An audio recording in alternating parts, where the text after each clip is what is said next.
I never imagined I'd be the kind of man to break down a door. I always thought anger was something you tamed, that real strength meant walking away, keeping your cool. But that night, there was no room for control. My name is Ethan, and until 3 weeks ago, I believed I was happily married to the woman I'd spend the rest of my life with, Claire. It began with the sort of small, easy-to-ignore changes. The late-night calls for work, the phone that suddenly lived face down on the table, the newfound dedication to the gym. I told myself it was nothing, that after 8 years together, we were just going through a lull.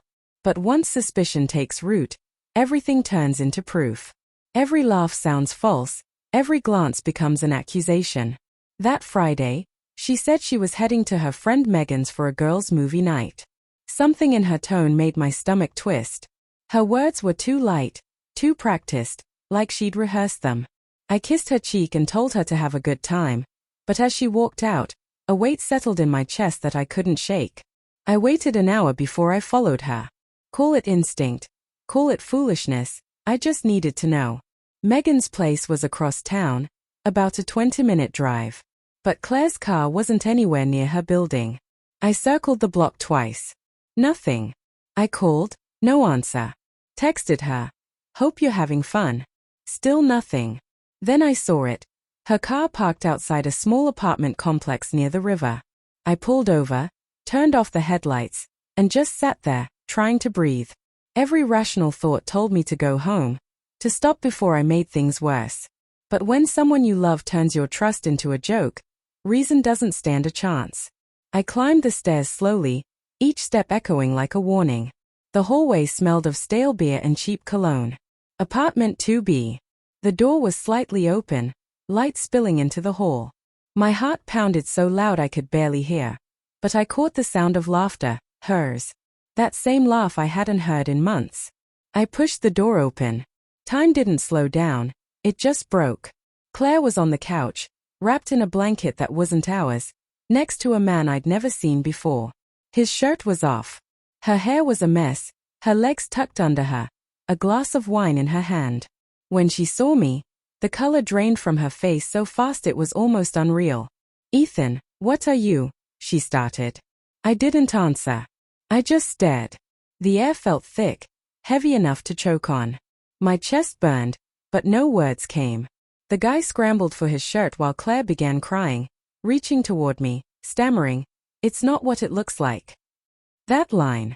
Not what it looks like. The most tired, worthless phrase in existence. I laughed, not out of humor, but because something deep inside me snapped for good. "You should have at least respected me enough to lie better," I said quietly. She tried again to speak, but I held up my hand. "Don't. Just don't." For the first time in 8 years, she looked small to me. Not fragile. Not beautiful. Just small. Like someone who hid behind excuses and shallow lies. Someone willing to destroy something sacred for a temporary thrill. I turned to leave. My hand paused on the doorknob when she whispered, "Please, can we talk?" I didn't look back. "You've already said enough, Claire." When I stepped outside, the cold hit like a slap. I didn't go home right away. I just sat in my truck, gripping the steering wheel, tasting metal in my mouth.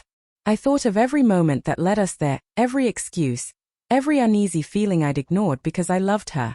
And that's when I realized, she hadn't just betrayed me. She'd made me doubt myself. I drove without knowing where I was going. The city lights streaked past like fading memories, my hands shaking not from anger, but from the weight of understanding. Love doesn't die all at once. It decays slowly, buried under the weight of things we choose not to see. I ended up at some lonely diner off the highway that night. The kind of place where nobody cares who you are or why you're there. I sat there for hours, staring into a cup of coffee that kept going cold. The reflection in the window barely looked like me anymore. My eyes were empty. I looked like a man who hadn't just lost his wife, but his center of gravity. When the first light slipped through the blinds, I finally drove home. The house felt too clean, too arranged, like a set built for a story that had already ended. Her scent still lingered in the fabric of the couch. The picture frames smiled from the shelves, frozen reminders of better times. I stood there in the hallway, not sure if I wanted to scream or collapse. Instead, I just slid down against the wall and let the silence wrap around me. It was mid-morning when she came back. I heard the key turn, her hesitant footsteps, and then her voice, shaky, small. "Ethan, can we talk?" I didn't look up. "Talk about what? How well you lied." She dropped her bag and stepped closer, tears already streaking her face. "It was a mistake. I swear. I don't even know why." "Don't insult me with that word," I cut her off. "A mistake is forgetting to pick up milk. You made a choice." She sank down next to me, reaching for my hand, but I pulled it away. For years I had been the one trying to save us, planning, apologizing, holding everything together while she kept tearing holes in it.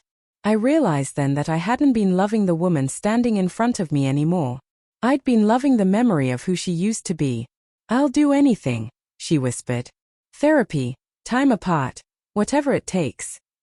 I looked at her, really looked. The woman who once fell asleep on my chest and told me I made her feel safe wasn't there anymore. What stood before me was a stranger, someone who traded love for excitement and truth for convenience. "You already took everything that mattered," I said quietly. "There's nothing left to fix."